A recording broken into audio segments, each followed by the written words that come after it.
Maglagay ng kainamang dami ng tubig sa isang malaking kasirola at isa lang ito sa malakas na apoy. Ilagay ang 7 pieces sliced tomatoes at hintayin itong kumulo.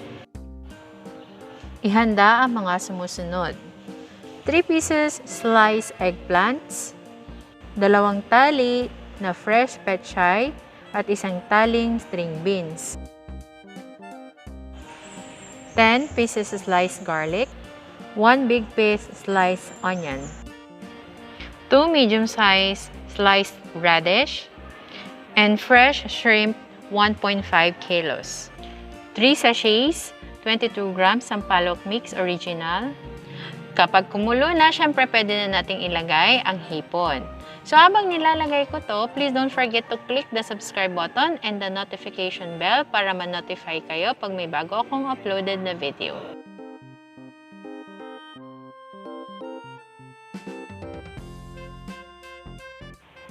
Nilagay ko na rin yung bawang at saka sibuyas. Then takpan ulit natin para mas mabilis siyang kumulo. Then pag kumulo na, that's the time pwede na nating ilagay ang ating mga seasonings.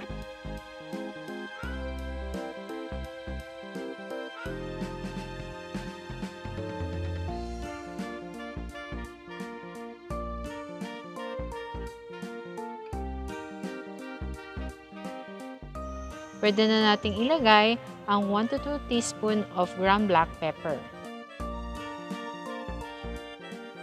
Kasunod na ang string beans at ang radish.